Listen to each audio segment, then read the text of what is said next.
All right, welcome back. So right now I'm going to quickly just do a quick video on how I go through a package unit for maintenance here. And one thing about doing a furnace maintenance or any maintenance is the most important thing we want to do is verify the system's running, and the best way to do that is to verify the system's running.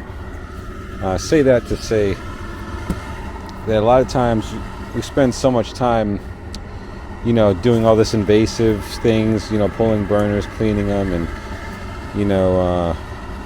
just basically almost fully dismantling the furnace, that most of the time on the maintenance is spent with the unit idle. So what I'm going to do is I'm just going to show you how I check the system. Most primarily while it's still running, I'm going over all the things I could check at it, side pressures, voltage, all these different things, to the point where the system usually is going to be running for at least a good 25-30 minutes.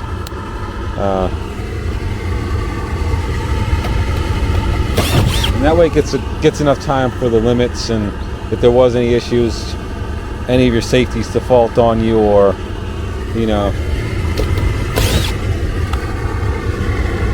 anything crazy to happen. So first and foremost, we're going to take off these doors.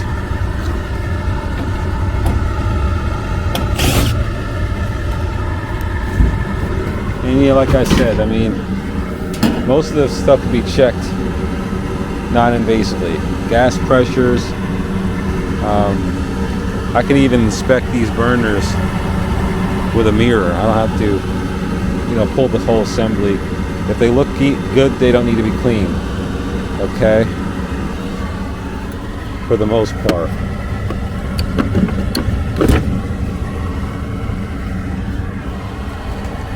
Okay, so what I'm going to go ahead and do, I'm going to start with my combustion analysis.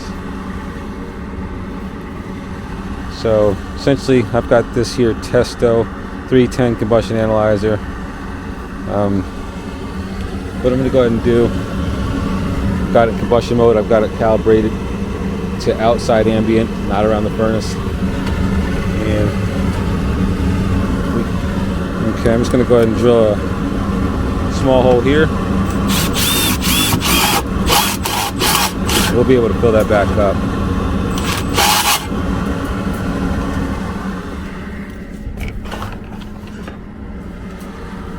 We'll be able to plug that with a cap. Not that it even really needs it. There's gaps everywhere, but just for aesthetics.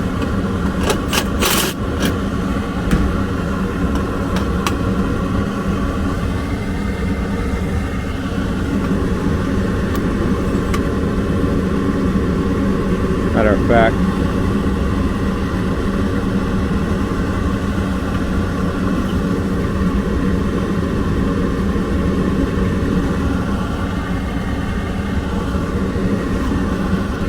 no worries on that. I'm just gonna go ahead and cap that off.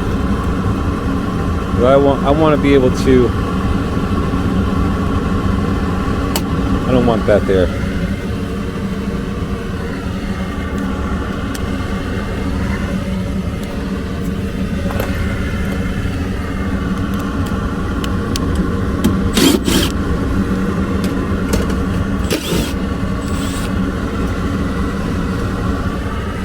I want to get right inside of that pipe here as much as possible, like such. Go ahead and hit start. Alrighty. So as you can see, our O2 is beginning to drop rapidly. You want your O2 to be usually between 7 and 10%. CO is increasing. O2 is looking pretty good so far. Take a look at our stack temperature. Usually want your stack temperature between 320 and maybe 420, 350, 420, something like that.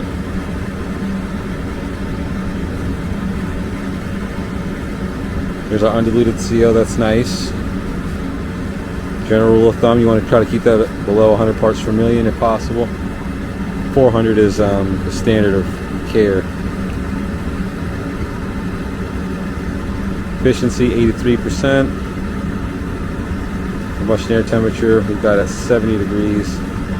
Excess air 71%. Usually want your excess air between probably 50 and 100% excess air. That's good. CO2, that's good. So everything's looking really good. Let that run a little longer. Because that's running, I'm going to go ahead and check my static pressures. Okay.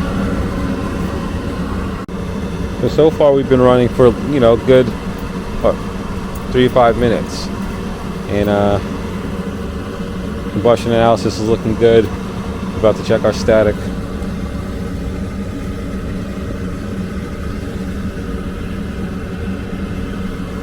So I like to use this here field piece probes along with my multi-tip. It's an idea I thought of here, and all it is my brass threaded tip on a piece of silicone, which allows me to slide over this style gas valve, and then I've got a ball inflator for my static pressures, and I'll show you here how I use that.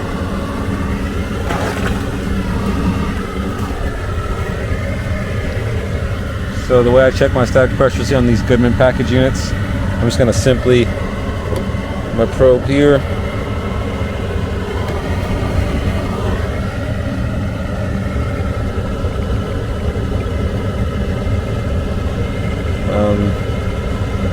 open the app,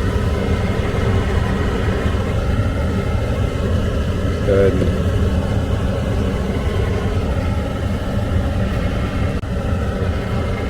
Alright, so that's good to go.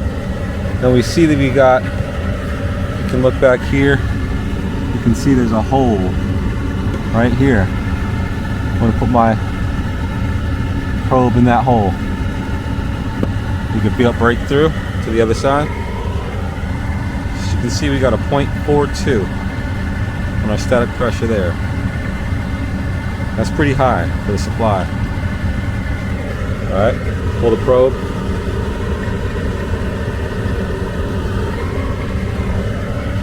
Just be very careful because we got all sorts of high voltage going on back here.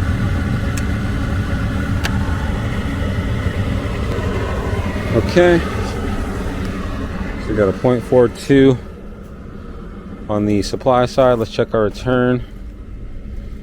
Come back around to this side. So you see we've got a little cap here.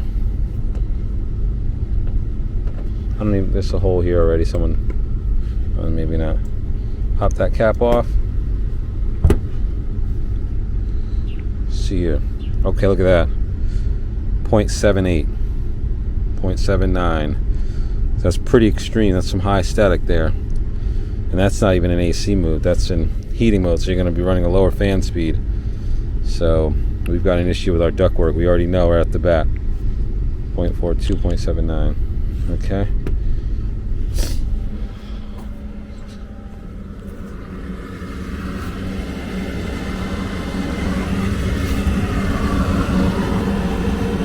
Alright, so now I'm pretty satisfied with my combustion stability. It looks pretty stable now. Stack temperatures stabilizing at about 290 degrees. Let's go ahead and stop that. Pull that. Now we can notate our combustion analysis findings. That back on. Intense. Okay. Sorry if it's kind of hard to hear, but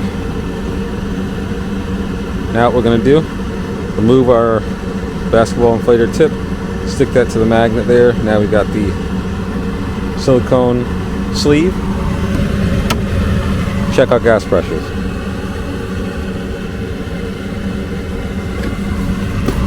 So what I use for my gas pressures, I've got a Klein mini ratchet, multiple bits on it. I can 5/16, 1/4 inch. So what we're going to do, This is for the gas valve.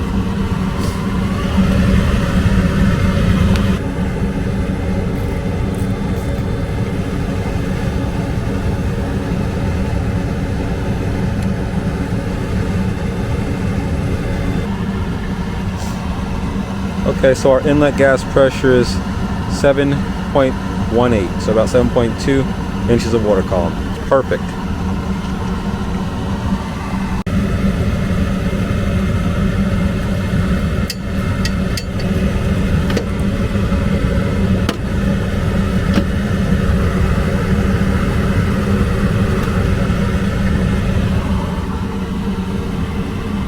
Manifold pressure. Manifold pressure 3.54. Perfect.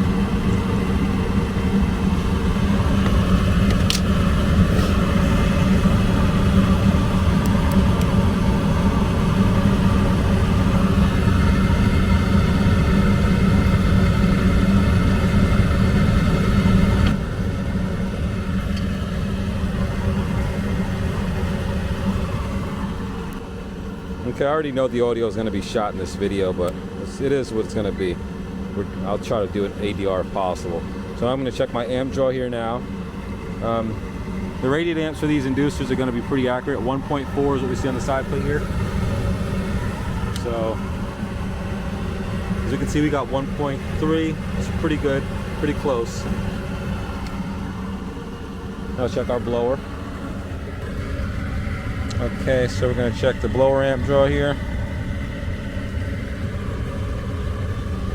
Yep, so about 1 amp. Okay.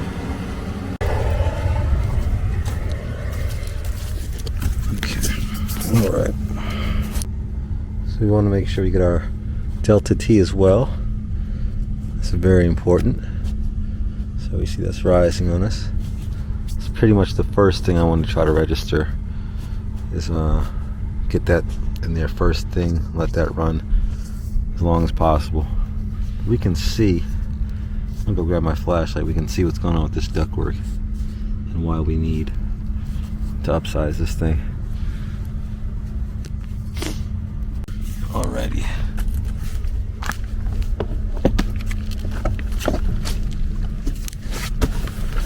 Okay, so look at that. Got another scoliosis trunk line, scoliosis supply, and a collapse return there.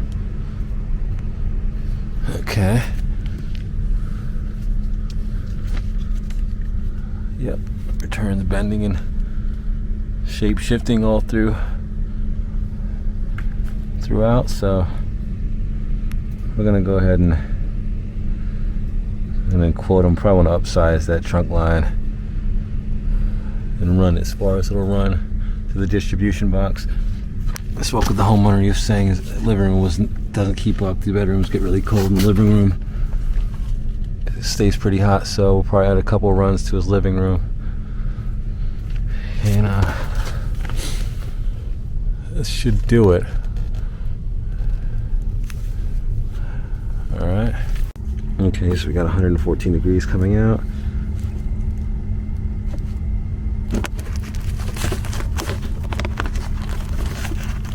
Let's check.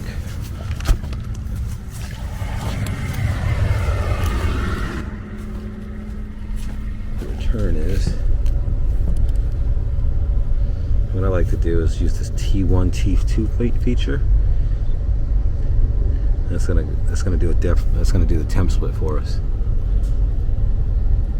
So let that sit for a minute. 114 is not too bad.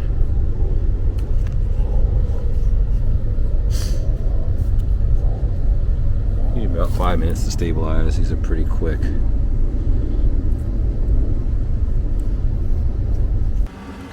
Okay, so we checked pretty much everything.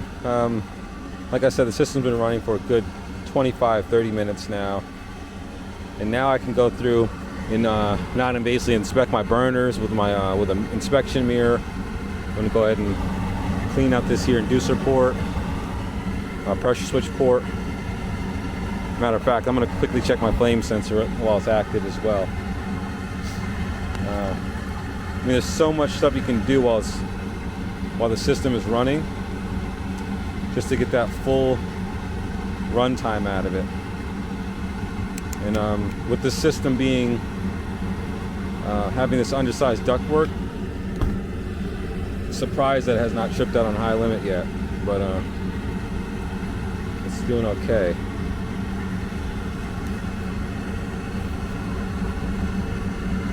So what I like to do to check these active is check these on flame sensors live. I get my alligator clamp. I'm just gonna tie it down on the one side of the flame sensor.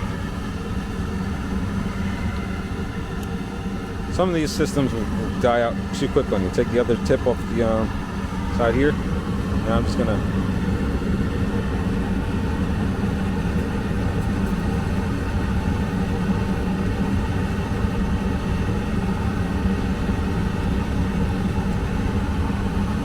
there you go.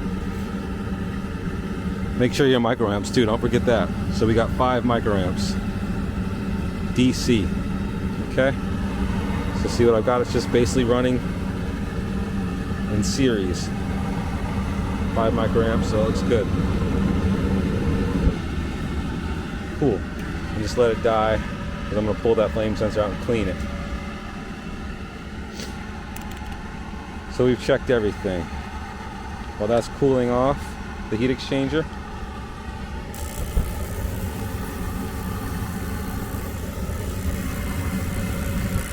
got our gas valve. Okay, so while that's cooling off everything, I'm just going to go ahead and let this thing zero out to ambient. I'm going to check my gas lines and regulator and everything for leaks here. As you can see, that's cooled off. Inducer's powered off. So let's go ahead and pull that flame sensor real quick.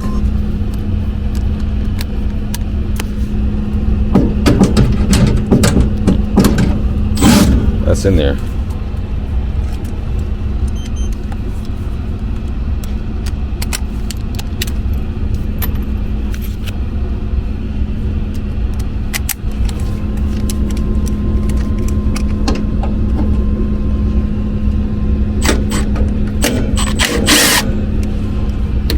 Okay. Flame sensor looks not that great. And I'm not using the rough side, I'm using the soft side of the emery cloth, or whatever you want to call it. Nice, much better.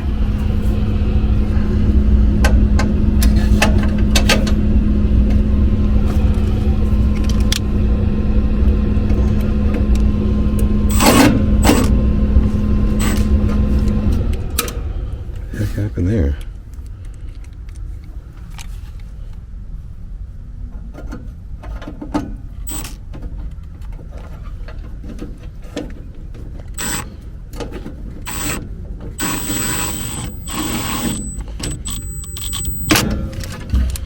Okay, make sure you don't forget to put that back on.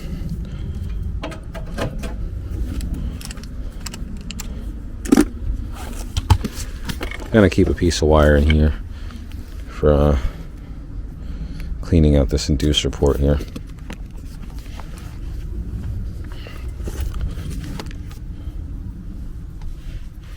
Just give this hose a twist if possible, or even push it on and pull it off, because it's gonna be stuck on there pretty good most of the times. Ah, there she goes.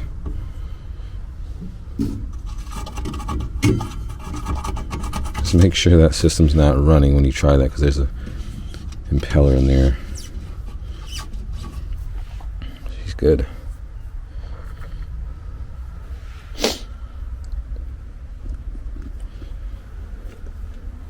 We'll just check our fittings for leaks. Regulator. Always like to check that weep hole. Check the gas valve where it enters.